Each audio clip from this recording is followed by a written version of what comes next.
Good morning, YouTube. This morning we're going to talk about what to do with your new money that you're getting right now, with a view on what we will want to shift that money into at a later point in time.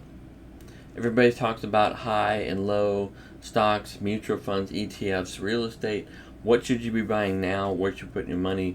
And what should you target as your future location for that money? And so I'm going to jump right into this. Let's first see that we've talked about this before. We've talked about maybe what your current allocations look like and where your new money's going as far as amounts. But this is the thing we're going to talk about today, is what to do with your new money and what this comes from and why we're going to target it this way. Because you want to think forward and say to yourself, what situation do I want to be in when the assets that I want to own, the good assets, are on sale? Good assets being, real estate, maybe individual stocks, different things. And so where you want to be at that time is you want to be in a place where you are low on those assets. So I'll give you an example. Right now, what I would be doing with my new money, if I was just growing regular things, is I'd be putting half of it in broad market ETFs, not time in the market, every month, every 2 weeks, whatever it is, put that into the ETFs. And then I'd put half of it into cash. The reason is because in order to get rich, you really don't want to time the market. You don't want to be in and out of the market. The most of your money you're going to ride in the market. Now, that's going to change at some point, because what's going to change it is you're at a target allocation of 50% ETFs here, and in the future, you're going to have maybe 50% into assets that pay you money. And those assets that you have are going to depend on where you are, expertise you've built, on the area that you're in, what your family does, and things like that. It could be businesses, it could be real estate, it could be farm, whatever. Now, we're not looking to have you buy those right now. There's no big opportunity to buy some of those at this particular time. Assets are still high. But there will be in the future, and the question will be, what will we shift into those assets? And so we want to have a lot of these broad market index funds, and we want to have a lot of cash in order to be able to make these moves, okay? And so that's why you're building here, is to get to that place. Now, if let's say that you get to this target allocation, and now even I would be lowering this to saying, hey, maybe 30% of my whole portfolio is here, and this is down to 5%, and individual stocks are steady at 10. So what's this? 45. So you may be 50% in cash, right? And so you might push this new money, and you might be month over month over month over month, scraping and saving and pushing this in these two categories to get to where a large portion of your assets in this downtime, in this time of uncertainty, are in index funds and cash. Okay? Now, which one can you use to create this wealth?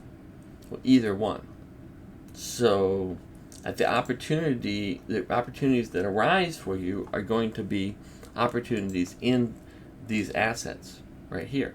Opportunities to make the move. And you're going to try to make the move from wherever makes sense for that money to come from. And so your allocation here, whatever it is, can be lower in the future to 20%. So you can have 10% of this to work with. You can have 40% of your cash to work with. So now you've got 50% of your portfolio that you can go from your target to your future. And that 50% you can use to shift into these assets when it makes sense. So let's give an example. Let's say we do this new allocation. We do it for 2 years. You got this market and assets or whatever they are, and things aren't really moving and things are being propped up by the government for 2 years. You're pushing this, you're in these allocations. Now you see house prices drop compared to rental values, okay? And so you say, wow, I need to buy a house. And you take some index funds and you sell 10, 20% off. You take your cash, you use 20% of that. You've got 40% of your money now to put into that house. And now you went from index funds being 30 to 20 and cash being lower, and now you have a house. Now you're in a better position. You actually have a house and different things. So I think that what you should be doing now is preparing to buy what you want to own in the future. So that preparation has to do with getting savings and getting broad market investments going that you're not going to time, and then just watching to see when the right opportunity is for you to make a move. And I know it seems like it never comes, and to me, right now I feel like I haven't done anything forever, but I actually bought a house in April because the opportunity came up. So the opportunity comes up, I'm going to have acted for a period of time in a way that allows me to take advantage of that opportunity. And so that's what I would encourage you to do also. That's what you should be doing right now. You paying attention to all the market, all the confusion, all the media and those kind of things is really not going to benefit you.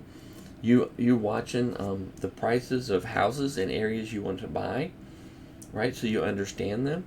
That can help you see the opportunity there. And if you think about it this way, let's say you get to this target allocation right here, okay? And you're going along and you see this house, right? And the house is worth $250,000. Now, how do you know what it's worth? Well, you've been watching it. You've been watching it for this whole time, okay? You've been watching this neighborhood, this area. You know what they're worth. And you go and the house is for sale for $245,000, all right? Do you buy it? Well, the question is, you're comparing that house to the money here in your index funds and this cash. You're saying, would I rather have this or would I rather have this? Well, at these ratios, I wouldn't make any move.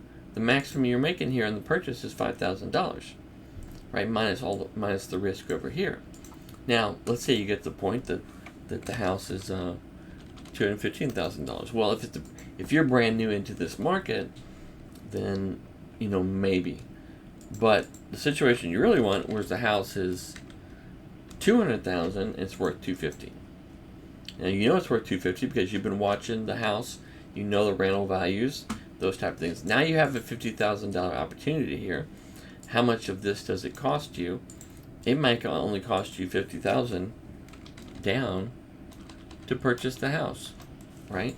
So now you're risking $50,000 of your cash or your index funds to make $50,000 up front on the purchase. And so that's a whole lot better situation that compels you to move. And you prepared by getting into the assets and the allocation so that you were able to shift when it made sense to shift. But I wanted to share that to you this morning, just to help you understand what to do to get ready for the opportunities that are going to come to you in the future. Comment down below. Ask me if you have any questions on this, or kind of how to go about this. Don't feel compelled to make moves.